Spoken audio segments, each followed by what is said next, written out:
உலகத்திலேயே தாய் தகப்பனை நோவினை செய்யக்கூடிய ஆகப்பெரிய காரணி காதலிக்கிறது. லவ் பண்றது இருக்குதானே, அதுதான் இணை வைத்தலுக்கு அடுத்தபடி உள்ள ஆகப்பெரிய பாவம். இஸ்லாம் அதைத்தான் சொல்லுது. சும்மா லவ்வை அந்த சோசியல் சிந்தனையாளர்கள் அது ஒரு ஆணும் பெண்ணும் விரும்புகிறாங்க, அது அன்பு தேவை, அது நார்மல் அப்படின்னு. என்ன நார்மல்? என்ன நார்மல்? இது ஒரு அந்நிய ஆணோட பேசுறது நார்மலா? ஒரு அந்நிய பெண்ணோட பேசிட்டு இருக்கிறது எப்படி நார்மலாக இருக்கும்? எவ்வளோ பெரிய துரோகம் அது. சொல்லுவாங்க நீட்ஸ் தியரி. அன்பு தேவை, பால் காப்பு தேவை, பாலியல் தேவை, பௌதிக தேவை, உணவு தேவை. இந்த 5 தேவைக்கு நீட்ஸ் தியரிங்கிறது. இந்த தேவைகள் இருப்பவர் சைக்காலஜிக்கல் ரீதியாக பாதிக்கப்படுவார். ஒரு பிள்ளை காதலிக்குது என்றால் அன்பு தேவை. உமா அப்பா அன்பை ஏன் கொடுக்காம அன்பு கொடுக்காம நீ எப்படி வளர்ந்த? அவங்க நினைக்கிற வித்தியாசமான அன்பை எப்படி கொடுக்க முடியும்? பாப்பா கொடுக்க முடியுமா? இது காமத்து அன்பை. மனசு வலுதாப்பித்து அவங்க துரோகம் செய்கிறாங்க. அவங்க பெற்றோர்களை நோவினை செய்கிறாங்க.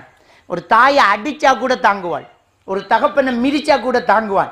ஒரு தாயின் தகப்பனும் வளர்த்த ஒரு பிள்ளை ஒரு பொடியனோட பழகுறான் என்றால், ஒரு பிள்ளையோட பழகுறான் என்றால் அந்த தாய் தகப்பன் மனசு செத்து போகும். நடைப்பிணமாக விளாத்துவாங்க. நாட்டில் ஊரில் தலை நிமித்த முடியாமல் போகும். ஓடி போய் லவ் ஓடின ஒரு பிள்ளையோட உமா பாப்பாவை கொஞ்சம் நினைச்சு பாருங்க.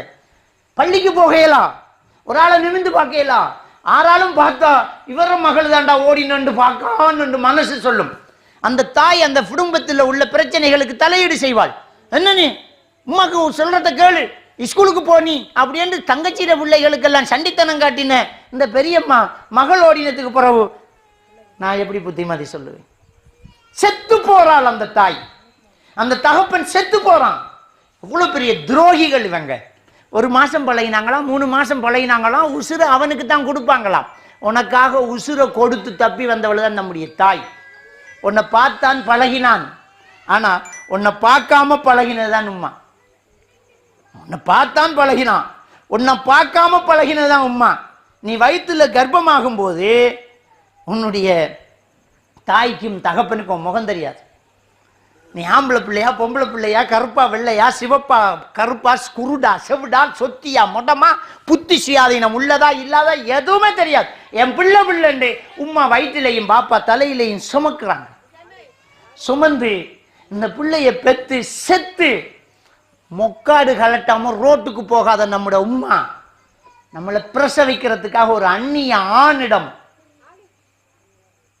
ஒரு வெக்கத்தை விடுறாங்க.